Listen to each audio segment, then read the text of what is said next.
my whole idea of Switched On is basically thinking like a startup. The book of, this is a LinkedIn event, The Startup of You. I did write this before that, I must say, but it really is the same. I mean, people are really catching on to this, and I think it's a huge thing coming through. So I've got 6 habits really to take away, so you don't just come back with my own story. There's some sort of takeaway for you. And this is, again, when I talk about innovation, it's just every day doing something a bit different, operating a tiny bit higher than what you do. And really, for me, kind of everyday innovation is the sort of small things that add up to big things. I'm not talking about inventing something amazing. It's just literally operating 1% higher every day. And it's just unlocking the potential, I think, that your teams have. Again, the bigger we get, the smaller we act. And I think that's what I'm trying to encompass here.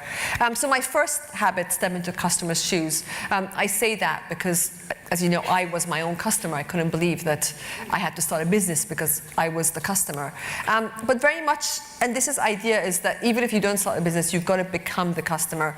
The way to engage employees, the way to retain good people is to really give them that feeling that they're really close to the customer, because it's not just because it's good for business. Making your focus external brings a lot of satisfaction, I think. People talk, we love our customers, but essentially the way they think is customers are sort of a body of aliens, and that's how it was when we got bigger at Coffee Republic. They treated customers like they were a body of aliens you were trying to sell your product to, in a way. So it becomes very much us, the company, versus them, the customer. And I think we want to have empathy, and I think empathy, people need empathy. Young people that work now, they need the empathy, which is a sort of virtual reality in a way of becoming their customer, going under their customer's skin. At iTunes, again, constantly it was, they wanted it for themselves. They didn't do some research. And IKEA, I work a lot with, they say they want to have pillow talk knowledge of their customers. They want to be there between the pillow to see what the customers, what they say at night, what they need. Because I think marketing, I think that's very true. And again, I don't believe in market research. I think big companies do too much market research. Entrepreneurs can't even afford to market research. Just ask yourself, if I was a customer, would I want this? My favorite quote here is when, I'm sure you've heard it, sorry if you have, Henry Ford, when he was coming out with the first Model T Ford, people asked him, why don't you ask people, do they really want a car? Do they want this? His answer was,